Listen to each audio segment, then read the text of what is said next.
Hello everyone, welcome you all to సమీక్ష IAS academy. Already screen పైన చూసుంటారు దగ్గుమందు తాగి చిన్నారుల మృతి అని చెప్పేసి. ఈ పర్టికులర్ ఇన్సిడెంట్ అయితే రీసెంట్ గా మధ్యప్రదేశ్ లో ఉన్నటువంటి చింద్వారా డిస్ట్రిక్ట్ లో జరిగింది. సో లిటరల్లీ ఈ రోజు వరకు అయితే 22 మంది చనిపోవడం జరిగింది. It's not a joke. So why this happen? Who are the people responsible for this? ఇదైతే మనం ఖచ్చితంగా చూడాల్సిందే. So before going into the details, just have a look at the headlines once. Madhya Pradesh cup syrup death toll touches 22. G. Ranganathan, the owner, that means ఈ particular syrup manufacture ఎవరైతే ఉన్నారో తమిళనాడుకి సంబంధించినటువంటి company ఇది. అంటే తమిళనాడుకి సంబంధించినటువంటి ఆయన ఓనర్. ఓకే, ఆయన కూడా రీసెంట్ గా అరెస్ట్ చేయడం జరిగింది. అట్ ద సేమ్ టైం ఇంకో హెడ్లైన్ చూస్తే 350 violations found till now. అంటే ఇది ఏదో సడన్ గా ఆల్ ఆఫ్ సడన్ గా వచ్చిన ఇన్సిడెంట్ అయితే కాదు. అంటే ఎప్పటి నుంచో దీనిపైన ఇష్యూస్ అయితే జరుగుతున్నాయి. అసలు ఓవరాల్ ఈ సిరప్ కి ఇంకో పెద్ద విషయం ఏంటంటే ఈ పర్టికులర్ కెమికల్ ఏదైతే ఉందో డైఎథైలిన్ గ్లైకాల్, ఇది ఏదో ఆల్ ఆఫ్ సడన్ రీసెంట్ గా అయింది కానీ 1998 నుంచి ఉన్న ఈ పర్టికులర్ కెమికల్ కి సంబంధించి. అయినా మనం ఎందుకు ప్రాపర్ గా టెస్టులు చేయలేకపోతున్నాం? What can be the reasons? So we have multiple questions. First, let us try to see what kind of questions we are going to address. Then we will try to address each and every question. All right? See the questions. Why the children died? What is this DAG, diethylene glycol? So this is the compound that is responsible for the deaths. What exactly this? Why it is being mixed with why the particular syrup got contaminated with this particular component, right? That's why I said here. So the history of the toxicity of the spirit called DAG. Next, what are the regulatory gaps with respect to this? What actions have been taken? What should be the way forward? So we will try to address these questions in this particular video. All right. The first one. Why the children died?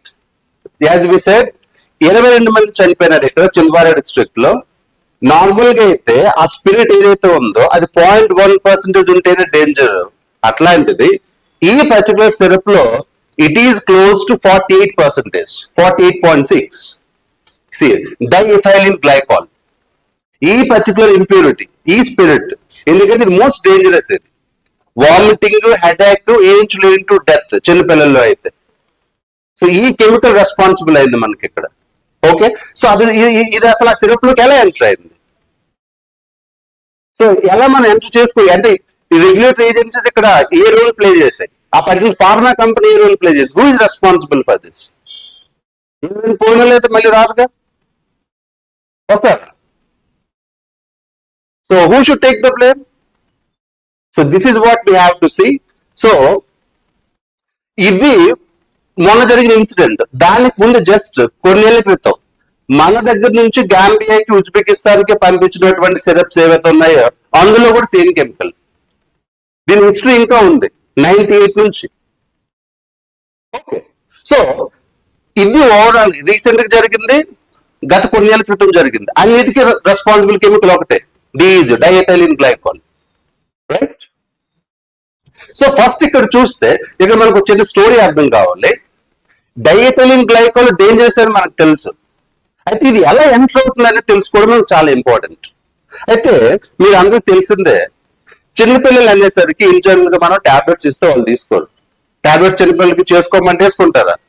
అయితే కక్కేస్తారు, లేదనుకుని first నిరాకరిస్తారు. కానీ వాళ్ళకి ఏదైనా sweet element add చేసి ఇచ్చామనుకోండి, ఇన్జనరల్ గా తీసుకుంటారు. So ఈ propylene glycol అనేది ఏదైతే ఉందో దీన్ని మనం సాల్వెంట్ అంటాం. అంటే ఇందులో మనం పారాసిటమాల్ కానీ ఏదైనా సరే క్రష్ చేసి అందులో మిక్స్ చేసి ఇది ఒక సిరప్ రూపంలో పిల్లలకి ఇస్తారనమాట. ఈ ప్రొపైలిన్ గ్లైకాల్ అనేది ఈవెన్ FDA అప్రూవ్డ్ స్పిరిట్ అనమాట. ఇది ఎవరైనా చిన్నపిల్లలు కూడా ఇవ్వచ్చు, ఎక్కువగా ఇస్తే మొత్తం వస్తుంది. బట్ ఇన్ జనరల్ ఈ ప్రొపైలిన్ గ్లైకాల్ అనేది మన పిల్లలకి ఇవ్వచ్చు. సో ఇందులో ఈ పర్టికులర్ పారాసిటమాల్ గా ఏవైతే ఆ పర్టికులర్ ప్రాబ్లమ్స్ ఫేస్ చేస్తారో చిన్నపిల్లలు, ఆ కెమికల్స్ మిక్స్ చేసి ఇస్తారనమాట. అయితే ఈ ప్రొపైలిన్ గ్లైకాల్ ఈ ఫార్మా కంపెనీస్ ఏవైతే ఉన్నాయో వీళ్ళు బల్క్ గా ఇంపోర్ట్ చేసుకుంటారు. అయితే ప్రొపైలిన్ గ్లైకాల్ విషయం ఏంటి ఇక్కడ? ఇది ఓన్లీ మెడికల్ ఫార్మస్యూటికల్ కంపెనీస్ మాత్రమే వాడవు. ఫార్మసిటికల్ కంపెనీస్ తో పాటు దీనికి చాలా యూసేజెస్ ఉన్నాయి, రైట్. కాస్మెటిక్ ఇండస్ట్రీలో వాడతారు, ఫుడ్ అండ్ బెవరేజెస్ ఇండస్ట్రీలో వాడతారు, రైట్. పెయింటింగ్ ఇండస్ట్రీలో వాడతారు, అంటే ఇండస్ట్రియల్ పర్పస్ కూడా ఉందన్నమాట ఇది. అయితే ఇక్కడ విషయం ఏంటి అంటే ఇండస్ట్రియల్ పర్పస్ కు వాడే ప్రొపైలిన్ గ్లైకాల్ ఏదైతే ఉందో ఆ కెమికల్, అందులో ఇంప్యూరిటీస్ ఉన్నా పర్వాలేదు, కానీ ఈ మెడిసినల్ పర్పస్ కి ఎస్పెషల్లీ ఫార్మసిటికల్ కంపెనీస్ వాడే దాంట్లో మాత్రం అది అట్మోస్ట్ ప్యూరిటీ అంటే ప్యూరెస్ట్ ఫామ్ లో ఉండాలన్నమాట. అది లేకుండా మనం ప్రాపర్ టెస్టింగ్ చేయకుండా కానీ దాన్ని మనం ప్రొక్యూర్ చేసావా, అక్కడ స్టార్ట్ అవుతుంది ప్రాబ్లం. సో ఇందాక మనం మాట్లాడుకున్నామా డీజీ అని చెప్పేసి డైఎథైలిన్ గ్లైకాల్ అని. సో అది ఎప్పుడు ఈ పర్టికులర్ ప్రొపైలిన్ గ్లైకాల్ తో మిక్స్ అయిపోయింది అంటే when the kind of procurement we have, అందులో మనం ప్రాపర్ టెస్టింగ్ చేయకుండా తీసేసుకున్నాం అనుకోండి, అంటే ఇండస్ట్రియల్ యూజెస్ కు వాడి కెమికల్ తీసుకొచ్చి మెడిసిన్స్ తయారు చేస్తున్నాం అనుకోండి, అక్కడ స్టార్ట్ అవుతుంది ప్రాబ్లం. మొన్న జరిగింది అదే, ఇంత ముందు కూడా జరిగింది అదే, రేపు పొద్దున కూడా జరుగుతుందేమో తెలియదు. ఇది సిచ్యువేషన్, ఇది యాక్చువల్ రీజన్. అంటే దీనికి ఎవరు రెస్పాన్సిబుల్? ఇప్పుడు ఏదో ఒక డాక్టర్, ఒక కంపెనీ కాదు, this is system responsible for this. It's happening since 1998. That's the recent evidence we have. Still it's happening. అయినా ఎవరికి సోయలేదు. ఇది ట్రాజడీ. బలయ్యేది ఎవరు? నోరు చిన్నారు.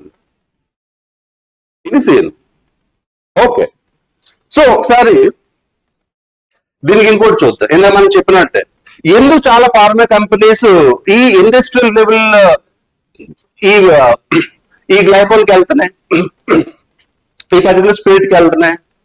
రీజన్ ఏంటి అంటే అది చీపర్, తక్కువ రేట్లో తీసేసుకోవచ్చు, ఎక్కువ ప్రాఫిట్ సంపాదించవచ్చు, గ్రీడీనెస్. మెడిసినల్ లెవెల్లో వెళ్ళాలంటే ప్రాపర్ వేలో టెస్టింగ్ చేయించాలి, రైట్. సో దానికి R&D ప్రాపర్ గా చేసుకోవాలి, అది మనకు వద్దు. చీపర్ వేలో అయితే ఇండస్ట్రీ లెవెల్కి వెళ్ళిపోవచ్చు. కానీ ఇందులో ప్రాబ్లం ఏంటి? ఇంప్యూరిటీస్. అది యాడ్ అవుతుంటే సిరప్స్ నుంచి ప్రాబ్లమ్స్ వస్తున్నాయి. ఇది జరుగుతుంది అనమాట. That's what we said. Industry level ఉండే దాంట్లో ఈ రెండు danger, diethylene glycol, ethylene glycol. అదవుతుందా? ఇది మేజర్ ప్రాబ్లం. హిస్టరీ చూడండి, ఇందాక మీకు చెప్పినట్టే ఫస్ట్ వే బ్యాక్ ఇన్ ఢిల్లీలో 98 లో, రైట్. అలాగే నెక్స్ట్ గురుగ్రామ్, అది కూడా 98 లోనే. నెక్స్ట్ తర్వాత రీసెంట్ 2020లో Jammu and Kashmir. Okay, so ఇవన్నీ ప్లేసుల్లో నెక్స్ట్ రీసెంట్ గా ఆ గాంబియాకి, ఉజ్బెకిస్తాన్ కి పంపిన సిరప్స్ లో కూడా సేమ్ ఇష్యూ, రైట్. అయితే దీనికి గవర్నమెంట్ ఏం చేసింది? ఈ మధ్యన ఎక్స్పోర్ట్ చేసే సిరప్స్ కి టెస్టింగ్ పెట్టడం మొదలు పెట్టింది. మరి లోకల్ గా వాడితే పరిస్థితి ఏంటి? Still challenge. ఓకే, ఎందుకంటే ఎక్స్పోర్ట్ అనేసరికి ఆబ్వియస్ గా మనకి బ్రాండ్ ఇష్యూస్ వస్తాయి కాబట్టి అక్కడ అయితే చేస్తున్నాం, కానీ లోకల్ గా వేసి స్టిల్ ఇష్యూ ఉంది మనకి. సో రీజన్స్ ఏంటి? ఫస్ట్ ప్రాపర్ టెస్టింగ్ లేకపోవటం, సెకండ్ థింగ్ ఏంటంటే ఇప్పుడు చూడండి క్రోమాటోగ్రఫీ అంటాం. ఈ గ్యాస్ క్రోమాటోగ్రఫీ అనేది ఏంటంటే ఈ టెస్టింగ్ చేయటం వల్ల ఆ డైఎథైలిన్ గ్లైకాల్ ఉందో లేదో మనకు తెలిసింది. పెద్ద మ్యానుఫ్యాక్చరింగ్ కంపెనీస్ చేయగలుగుతున్నాయి కానీ చిన్న కంపెనీస్ చేయలేకపోతున్నాయి. ఓకే, సో దీనికి ఎవరు తీసుకోవాలి? దీనిపై ఇన్వెస్ట్మెంట్స్ ఎలా పెట్టాలి? గవర్నమెంట్ ఆలోచించాలి. అంతేకాదు దాన్ని చేయలేకపోతున్న వదిలేయకూడదు కదా, బలవుతుంది ఎవరు? పిల్లలు కదా అక్కడ. ఓకే, సో ఇది ఒక ఛాలెంజ్. నెక్స్ట్ ఇంకొకటి, ఈ మధ్యన ఒక యాక్ట్ తీసుకొచ్చు, జన్ విశ్వాస్ యాక్ట్ అని చెప్పేసి. చాలా వరకు కొన్ని ప్రొవిజన్స్ ని మనం పేనల్ ప్రొవిజన్స్ తగ్గించేసి వీలైతే మోస్ట్లీ వాటికి ఏంటి యుఎస్ మోడల్ అనమాట. ఏదో తప్పు చేశారంటే జైలు పెట్టదంతా కదా, డబ్బులు కట్టాయి. సో దీనివల్ల ఏమవుతుంది? ఇలాంటి ఏం ఇన్సిడెంట్స్ అయ్యాయి అనుకోండి, ఇలాంటి ప్రొవిజన్స్ ఉండేసరికి ఏమవుతుంది? ఈజీగా తప్పించుకోవడానికి ఛాన్సెస్ ఉంటాయి. సో కొంచెం ఆలోచించాలి, ఏ ప్రొవిజన్స్ కి ఎంత స్ట్రాంగ్ గా పనిష్మెంట్ ఇవ్వాలి. ప్రతిదీ జస్ట్ ఓన్లీ మానిటరీ టర్మ్స్ లో మనం చూడాలి, లేదనుకుంటే పేనల్ ప్రొవిజన్ స్ట్రాంగ్ గా ఉండాలా లేదా. అలాగే లా ఎన్ఫోర్స్మెంట్ ఏజెన్సీ మధ్యలో కోఆర్డినేషన్. తమిళనాడు గవర్నమెంట్ ఏం చెప్తుంది? మా సైడ్ నుంచి మేము అంతా బాగానే చేయించమని చెప్తుంది. ఇప్పుడు పొలిటికల్ పార్టీస్ వీళ్ళ మధ్యలో బ్లేమ్ గేమ్ మొదలైంది. ఓన్లీ పిల్లల గురించి ఎవరికి అవసరం లేదు. Okay, so law enforcement agency మీద కోఆర్డినేషన్ లేకపోవడం. స్టేట్ డ్రగ్ కంట్రోల్ యూనిట్స్ ఉన్నాయి, సెంట్రల్ డ్రగ్ కంట్రోల్ యూనిట్స్ ఉన్నాయి, వీళ్ళ మధ్యలో కోఆర్డినేషన్ లేదు. అందుకోసమే కదా ప్రాపర్ టెస్టింగ్ జరగలేదు. ఓకే, నెక్స్ట్ అల్టిమేట్ మరి ఏం చేయాలి? ఇప్పుడు ఏమనుకున్నా ఇలాంటి ఫ్యూచర్ జరగకుండా ఉండాలి అంటే ఫస్ట్ అండ్ ఫార్మోస్ట్ ఆ ఇంగ్రీడియంట్స్ ఎక్కడి నుంచి ఎక్కువగా తెచ్చుకుంటున్నా usual most of it comes from China. అంటే పోర్ట్సే కదా, పోర్ట్స్ దగ్గర మ్యాండేటరీ టెస్టింగ్ పెట్టాల్సిందే, వేరే ఆప్షన్ లేదు. అలాగే నెక్స్ట్ లా ఎన్ఫోర్స్మెంట్ పెంచాలి. డ్రగ్ ఇప్పుడు ఎవరైతే ఇప్పుడు ఉన్నారో ఇన్స్పెక్టర్ క్యాడర్స్ వీళ్ళు పెంచాలి. ఎన్ఫోర్స్మెంట్ ఏజెన్సీని ఇంకా స్ట్రెంగ్ చేసుకోవాలి మనం. అలాగే నెక్స్ట్ ఇప్పుడు food safety standards authority of India ఉంది, సేమ్ ఆ రేంజ్ లోనే హెల్త్ కి సంబంధించి కూడా ఒక అథారిటీ తీసుకురావాలి వీలైతే. Next non negotiable penalties. అంటే ఎవరైతే ఎస్పెషల్ ఇప్పుడు రూల్స్ వైలేట్ చేస్తున్నారో అక్కడ జస్ట్ ఏదో ఫర్ నేమ్ సేక్ కాదు, the penalty must be non negotiable. ఉండాల్సిందే, వేరే ఆప్షన్ లేదు వాళ్ళకి మాత్రం. ఎందుకంటే రూల్ వైలేట్స్ మాత్రం క్షమించేది లేదు. అలానే ఫైనల్లీ రీసెంట్ గా ఇక్కడ మనం చూస్తే WHO already it came with list of good practices that the manufacturing the pharmaceutical industrial units should follow. So దాన్ని గవర్నమెంట్ కూడా స్కెడ్యూల్ అనే డివిజన్ లో పెట్టింది తీసుకొచ్చి, అట్లీస్ట్ దీన్ని ఫాలో అవ్వమని చెప్పాలి. ఆల్రెడీ మ్యాండేట్ ఇచ్చింది government, end of this year each and every pharma unit has to follow it.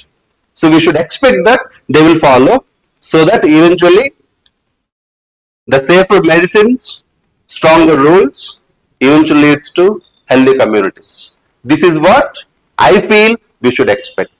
All right. Thank you.